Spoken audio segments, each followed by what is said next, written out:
Welcome to the Destiny of Manufacturing podcast, powered by the Precision Metal Forming Association. I, of course, am your host, Dean Phillips, and I am proud to be here with you today. Welcome from Grategy. Of course, Grategy is a phenomenal company up in Cleveland, Ohio. Lisa Ryan, the CSP, a certified speaking professional, is their Chief Appreciation Strategist. She's a certified speaking professional, an award-winning speaker, and author of 11 books. That's 10 more than I have done. So great job and kudos to her on that. Through her speaking, consulting, and training, Lisa helps organizations keep their top talent from becoming someone else's top talent, something we all need help with. Please welcome from Cleveland, Ohio, speaker, author, and COVID-inspired acrylic artist, Lisa Ryan. Thank you so much for having me. It's great to be here. It is so phenomenal for you to be here today. Thank you so much for taking time out of your busy schedule to make that happen. Really do appreciate you. So right off the bat, tell us, what is your big takeaway for the destiny of manufacturing, or 5 years from now? Kind of look into your crystal ball. Yeah, we're really looking at this integration of advanced robotics and AI in manufacturing, especially in the last couple years after the pandemic, where technology has become much more not only accessible, but an expectation when it comes to younger people getting into the workforce. But not only is it going to make our work more efficient and contribute to greater production, but it's also going to help us change the conversation to attract more younger millennials and Gen Z into the manufacturing workplace. I think you're absolutely right. We have to illustrate to them why we are the place to be.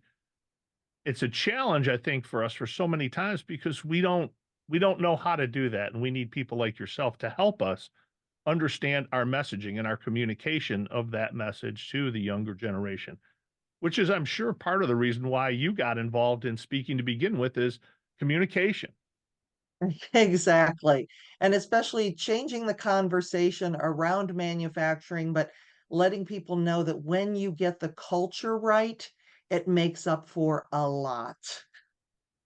Yeah, I hear that from a lot of companies, that if you want to attract the best and brightest, it isn't the things that you're offering, it's the culture and the atmosphere that they're going to be working in. That's more about what their challenge is to convey that message. Yeah. And after marketable wages, I mean, money is important these days. If you see what burger joints and retail stores are paying employees to get them to come to work, that's the people that we're competing with now. It's no longer just the manufacturer down the street. So money is important, but again, when you get that culture right, then it's going to keep people there, because the younger generation, they want to find a company that they can be loyal to. They want to work, they want to do these things, but they see the world differently, and it's up to us to change with them instead of the expectation that we always had before, that, oh, they need to change to work for us. Right. That I think that there has been a very slow to react to that throughout manufacturing. We've been challenged because we have maintained that attitude that, well, this is the way we are and you need to adapt to this environment. But we have to realize that's not how you're going to get the best and brightest people into your company. And Exactly. when tell us a little bit about, when you say AI, what is it that you see as far as where we're going in this area?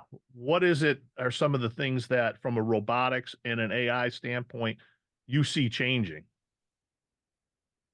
Well, it's one of the things that, again, takes us from the reputation that manufacturing has had as far as that dark, dirty, and dangerous, to something that is up to date, that it looks cool if you're a younger person coming into the workplace. But being able to take the jobs, the the jobs, the grunt work that nobody wants to do, and we can start there. We can start automating and getting rid of those jobs, which is going to make us more efficient, probably reduce the likelihood of accidents happening, protecting our workers better. But we're also able to offer more skilled jobs, which investing in our workforce so that we're upskilling them, they're reskilling them, we're giving them opportunities to do different types of jobs. So it's going to open up a whole new world for them instead of, again, just that same boring, monotonous thing that that they think that they're going to do every day working in a plant. Right. I think that we've been challenged so many times now to come up with new ways to look at our work areas. And if you look at it, HR people are being asked to do so many new things. We no longer are asking them, well, you don't have to just tell them how much money it is and tell them what their benefits are. And if somebody has a question about their insurance, now they're asked to be the company salesperson. Hmm. They're being asked to go out and say, tell us why I want to be here.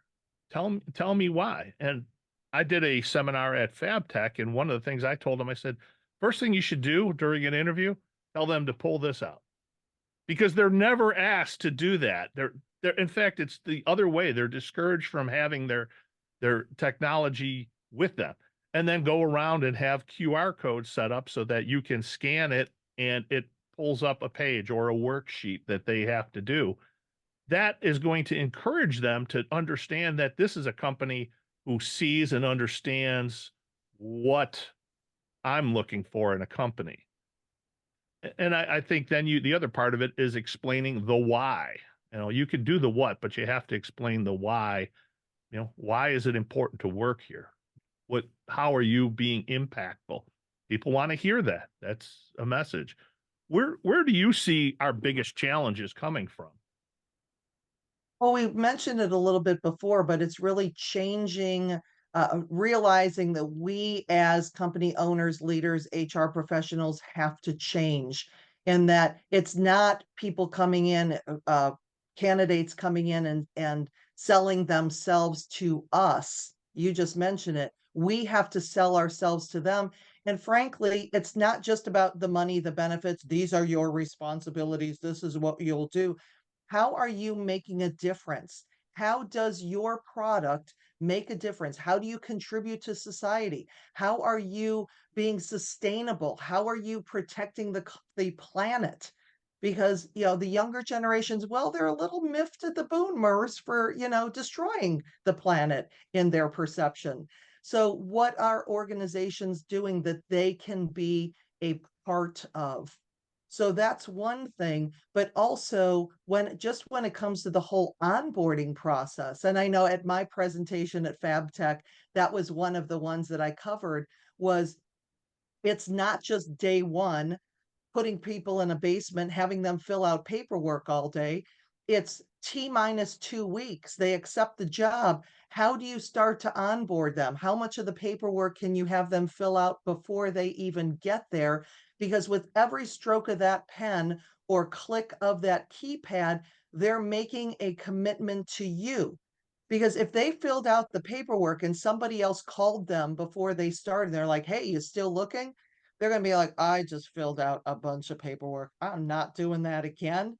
So, they're at least going to hopefully show up on the first day, but then it's introducing them to their coworkers and having a lunch buddy and taking advantage of your more tenured or seasoned employees to have some kind of mentoring or showing them around, because now we're showing relevance to your we're helping our more tenured employees to feel relevant, and we're establishing those connections early on so that we can build that.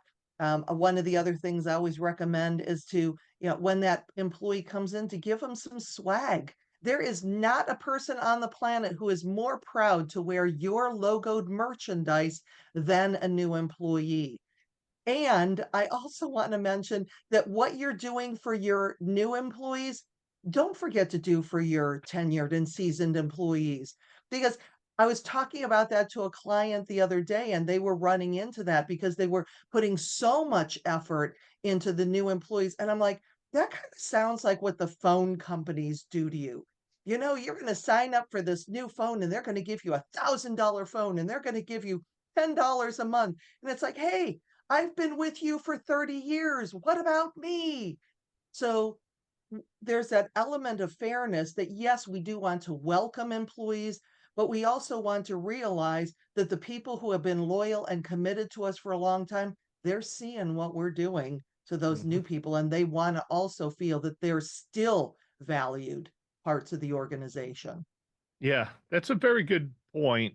I think we're challenged sometimes with that of how do we convey to our existing employees that they not only are important, but they are vital to the future of the company. And we need to help them to understand, hey, our success is going to be riding on your shoulders. So that you have to help them understand it too. Don't just sit down and build a, a plan for a new hire and say, hey, here's how you're going to get to where you want to be, and not do that for people that have been there for many years and say, look, you are important to this, and we do want you to be part of this future. And you're going to be the ones to inspire these new workers. Yeah, well, one of the things that whenever I talk about this in my keynotes and workshops about the stay interview, it is always the biggest takeaway for a large percentage of the room because we've all heard about exit interviews, but I also think that's a little late. It's like, hey, why are you leaving?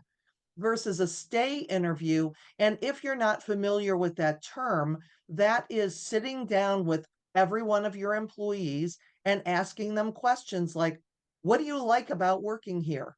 So, what that gives you is now you have fodder to attract new employees because you're hearing what your established employees like about your plan. Now, the next question is not tell me three things you hate about working here, because that would not be a good conversation. But maybe it's um, if you were me, what would you change? What resources do you need? How can I help? How can I be a better manager? And this is a scary one. What would cause you to leave?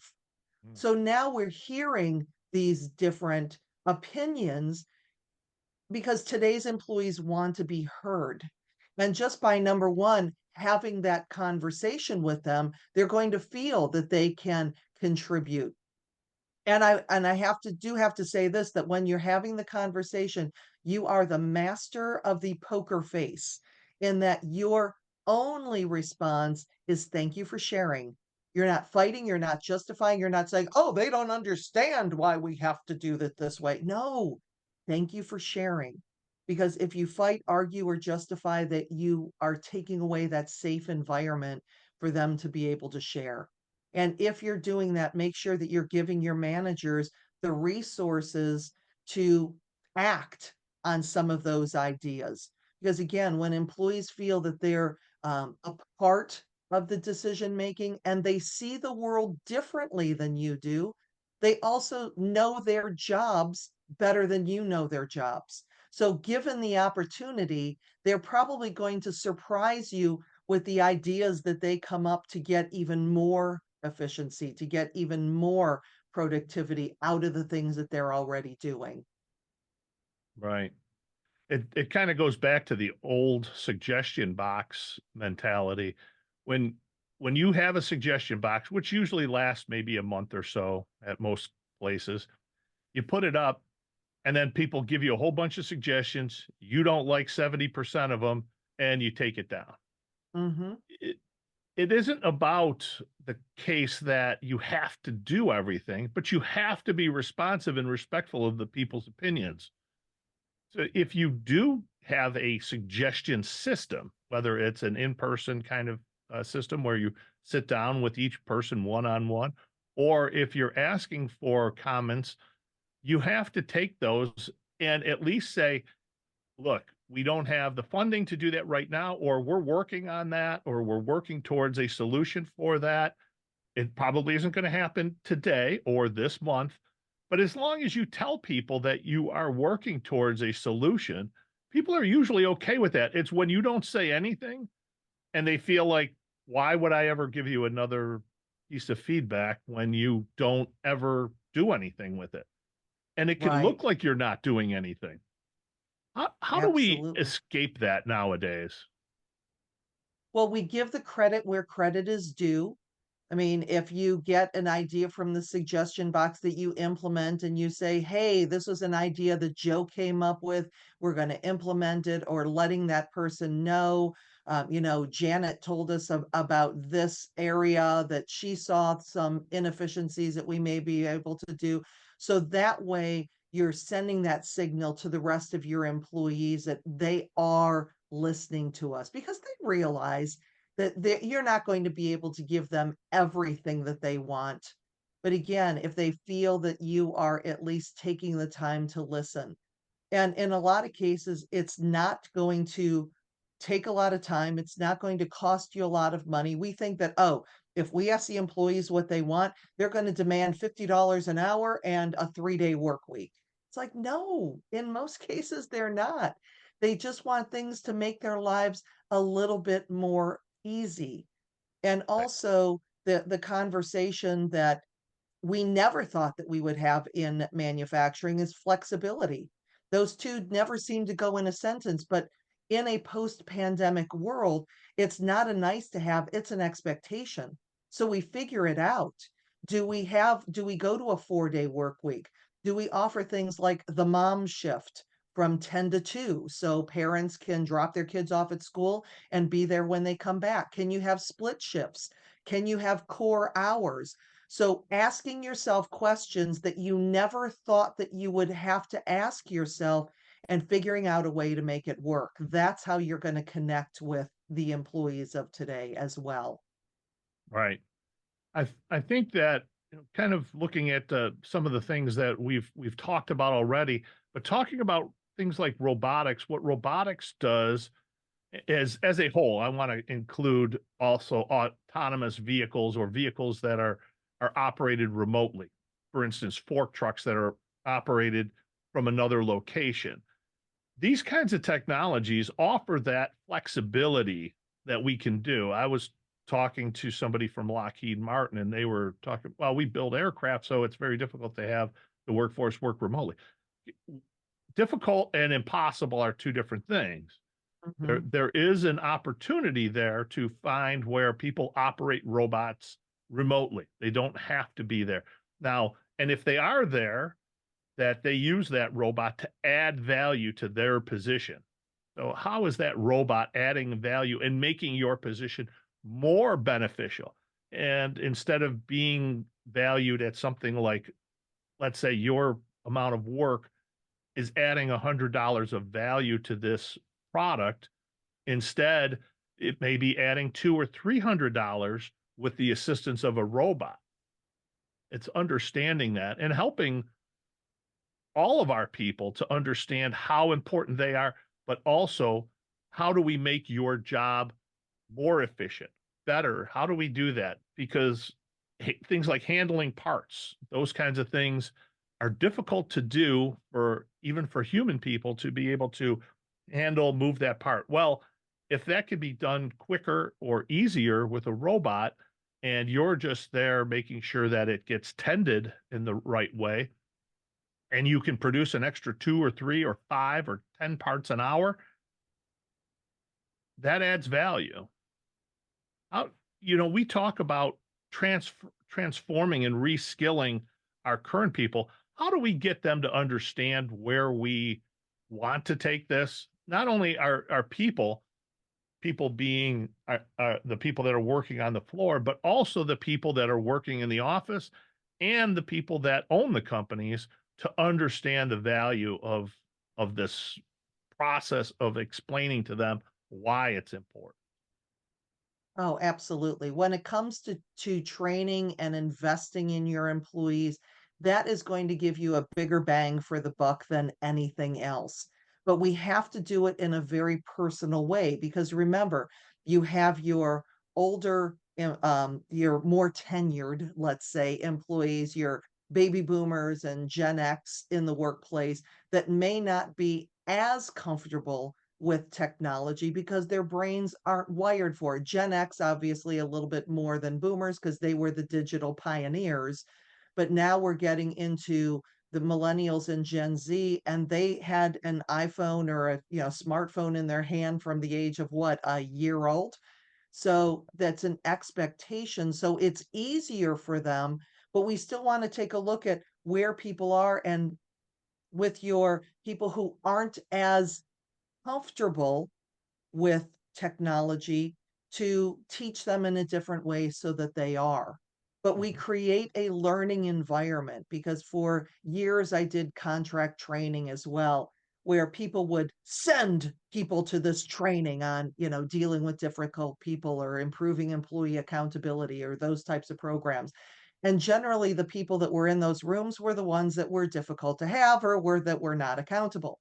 So, and because they were sent to training in a punitive way, they came there and they didn't get unless you said, listen, look at how this is going to benefit you, and take that out. We look at creating a learning culture where I'm not sending you to training, I'm investing in you because maybe see more in you than you even see in yourself. And I'm going to take the time to give you the right level of training because in all of my programs, working with different community colleges, for example, and you have people coming in there in these certificate programs, I mean, they're proud Yeah. they've never had a job before that their managers have not only invested in them for training, but gave them the time off work to go attend this class. When you do that, because people will say, well, what if I invest all that money in training and the people just leave anyway? It's like, well, what if you don't invest in them and they stay? You're Yeah. going to lose to people who are investing in their employees. And if at some point you give that employee so many more skills that they are able to leave and they do leave, but that's part of their growth path and who knows, they could be one of your best referral sources for new employees because you treated them well, because you invested in them, because you made them feel a part of something bigger and you listened to them and acted on their ideas and suggestions, with automation being part of that. I think that that's the other signal that you're sending to your employees, particularly if you start by looking at the jobs that people dislike doing the most and you automate those and give people opportunities to be trained on this new technology, it's going to increase their loyalty and commitment to you. I couldn't agree more. Right. Tell me a little bit more about Grategy. With Grategy, it is a combination of gratitude and strategy, the only word that I own.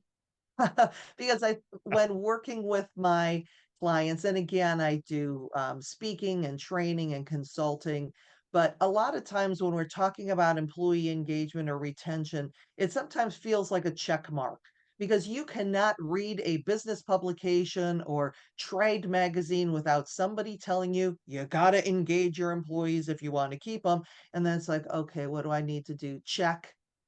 If we start with this culture of appreciation where we acknowledge the good that our employees are doing, that we're giving them access to us. As leaders, we know them by name. We know a little bit about them. We have a connection and they have a connection with us. We talked about the mission that they feel that they're a part of something bigger than they are, that we are investing in them in training so that we have a highly skilled workforce. And instead of always catching them in the act of when they do things wrong, to acknowledge when they do things well and thank them for that. And if you're saying, is that woman telling me I have to thank my employees for doing their job? Actually, yes, I am because being specific, I had one person after one of my programs come up to me and say, you know, Lisa, the when I make a mistake, I get recognized 100% of the time. But when I do something well, it rarely gets noticed. And we need to flip that because a lot of times we acknowledge when things are going really, really well, or we acknowledge when things are going really, really poorly.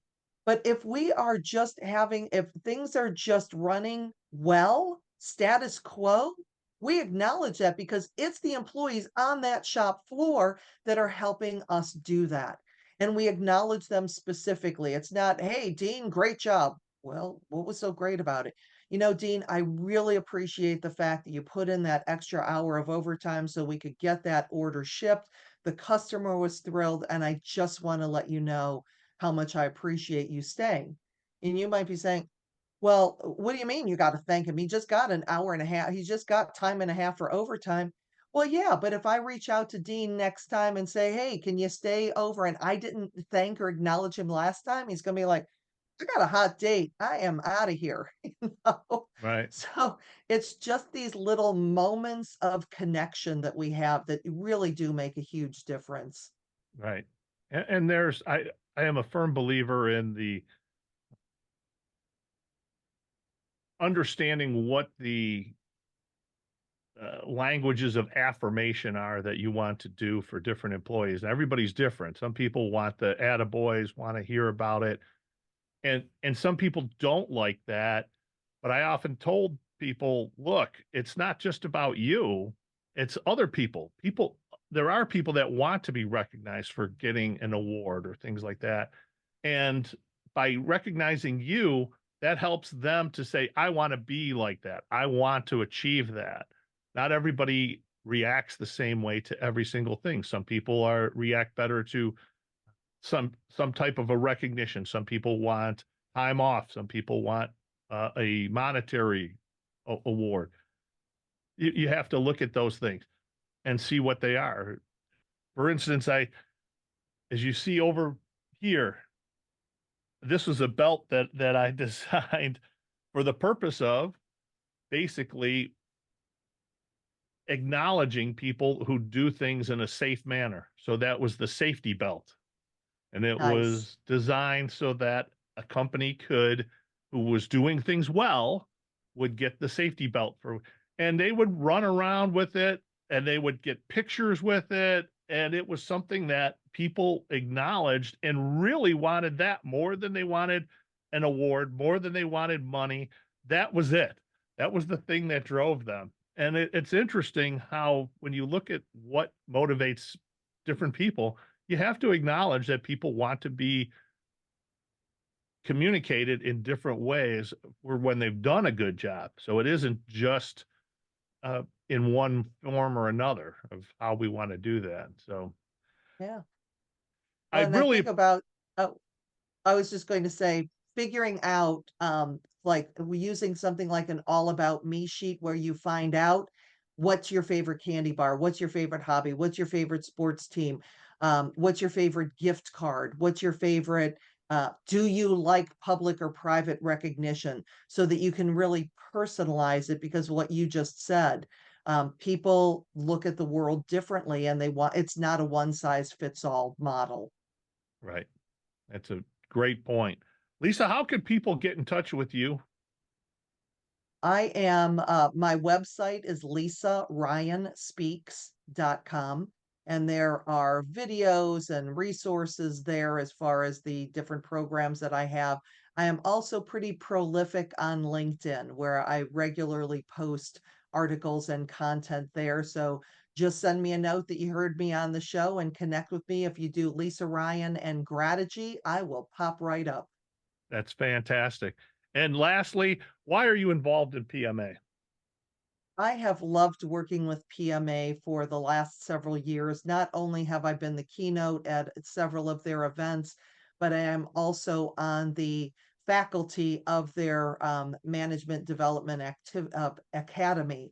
And to me, it's so um, it's such a joy to see companies who are investing in their emerging leaders not only from the standpoint of giving them the skills that they need in their new roles in leadership, but also giving them the opportunity to connect and network with peers in the industry. Because sometimes, as an emerging leader, especially if you just got a promotion, you're afraid to ask some questions like, well, if I ask that question, they're going to wonder why they promoted me. So I don't really know what to do here. But now you have this cohort of peers that you can go to and stay in touch with and work together with. And it has just been an absolute pleasure to be working with these individuals as they are starting on that upward trajectory in their career. And it doesn't hurt that PMA is 12 minutes from my house, so it's really easy to get there. Yeah, I appreciate that. And we appreciate everything that you do for the organization and for the companies that are involved with PMA because it makes a world of difference. So please reach out to Lisa because she can really help you transform your company. With that, I'd like to say, everybody, make it a great day.